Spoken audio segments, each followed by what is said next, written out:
Guys, ഇന്ന് art സ്റ്റേഷനിലെ എക്സിബിഷനും പിന്നെ പെയിൻറ്റിങ് കോമ്പറ്റീഷനും ഒക്കെ ഉള്ളൊരു ദിവസമായിരുന്നു. ഉച്ചവരെയായിരുന്നു പെയിൻറ്റിങ് കോമ്പറ്റീഷൻ. അത് കഴിഞ്ഞിട്ട് നമ്മളവിടെ എക്സിബിഷൻ കാണാനായിട്ട് പോവുകയാണ്. അപ്പോൾ എക്സിബിഷൻ്റെ ഭാഗമായിട്ട് ഈ ആർട്ട് സ്റ്റേഷനിലുള്ള മുഴുവൻ സ്റ്റുഡൻസിൻ്റെ, സീനിയേഴ്സ് ആൻഡ് ജൂനിയേഴ്സിൻ്റെ ഫോട്ടോസ് അവിടെ ഫ്രണ്ടിൽ വെച്ചിരിക്കുന്നതാണ് നിങ്ങൾ നേരത്തെ കണ്ടത്. ഇതിപ്പോൾ എന്തോന്ന് ഫസ്റ്റ് ഇയേഴ്സ് എന്ന് പറയാൻ പറ്റില്ല, സീനിയേഴ്സിൻ്റെ ജൂനിയേഴ്സിൻ്റെ പിക്ചേഴ്സ്. ഇപ്പോൾ നമ്മൾ കണ്ടുകൊണ്ടിരിക്കുന്ന സീനിയേഴ്സിൻ്റെ പിക്ചേഴ്സാണ്. വളരെ ഓസമായിട്ടുള്ള പല പല ഭാവനകളിലുള്ള പലതരം പിക്ചേഴ്സ്, പിന്നെ നോർമൽ പിക്ചേഴ്സ് എല്ലാം ഇവിടെ ഉണ്ട്. ഇവിടെ ഒരു സ്ഥലത്ത് ആർട്ട് സ്റ്റേഷനിൽ വന്നതിന് ശേഷമാണ് ആ ഒരു ഡ്രോയിങ്ങിൻ്റേതായിട്ടുള്ള ആ ഒരു കലയുടെ ഭംഗിയും അതൊക്കെ ഞാൻ കൂടുതൽ ആസ്വദിച്ച് തുടങ്ങിയത്. ഇപ്പോൾ കണ്ട ആ ശിവൻ്റെ ആ പിക്ചർ എന്ന് പറഞ്ഞാൽ അത് വൈദേഹി വരച്ച പിക്ചറാണ്.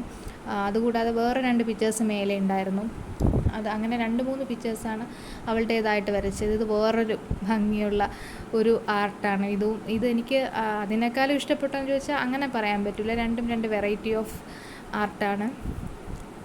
പിന്നെ എന്താ പറയുക, ഇങ്ങനെയുള്ള കുറേയധികം നമ്മളിവിടെ വരുമ്പോഴാണ് ഓരോ പിള്ളേരുടെയും അതായത് ഈ എക്സിബിഷൻ ടൈമിൽ നേരത്തെ വരയ്ക്കുന്നതെല്ലാം കണ്ടിട്ടുണ്ടെങ്കിലും ഈ എക്സിബിഷൻ ടൈമിലാണ് ഓരോരുത്തരുടെയും കഴിവിൻ്റെ ആ ഒരു ലെവൽ മനസ്സിലാകുന്നത്.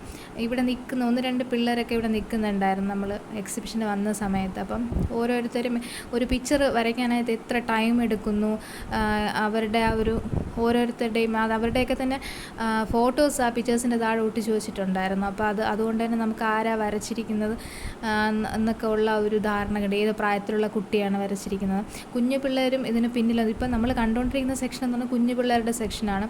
അതിലും വളരെ ആ ഒരു പ്രായത്തിലും അവർ നല്ല രീതിയിലുള്ള പിക്ചർ സെലക്ഷനും അവരുടെ ആ ഒരു കരവിരുതും ഒക്കെ തെളിയിച്ചിട്ടുള്ള ഒരിതാണ്. ഇവിടെ ഡ്രോയിങ് മാത്രമല്ല, ആർട്ടിൻ്റേതായിട്ടുള്ള വേറൊരു സെക്ഷനുണ്ട്, ക്രാഫ്റ്റിൻ്റെ സെക്ഷനുണ്ട്. പക്ഷേ അത് എപ്പോഴും ഇല്ല, ഏറ്റവും കൂടുതലും ഡ്രോയിങ് തന്നെയാണ്. അതിൻ്റെ കുറച്ച് കാര്യങ്ങളൊക്കെ സൈഡിലോട്ട് മാറ്റി വെച്ചിട്ടുണ്ട്. അതാണിപ്പോൾ നിങ്ങൾ കണ്ടുകൊണ്ടിരിക്കുന്നത്. ക്ലേയിലൊക്കെ ചെയ്തിരിക്കുന്ന കുറേ അധികം കാര്യങ്ങൾ. അത് ഒരു കോഴ്സായിട്ട് അവർ ചെയ്തിട്ടുണ്ടായിരുന്നു. ഇപ്പോൾ കൂടുതലും ഡ്രോയിങ്ങിൻ്റേതാണ്. അത് ഇടയ്ക്ക് വെച്ചിട്ട് ഉള്ള ഒരു സംരംഭമായിരുന്നു ഈ ആർട്ടിൻ്റേതായിട്ടുള്ള ഒരിത്.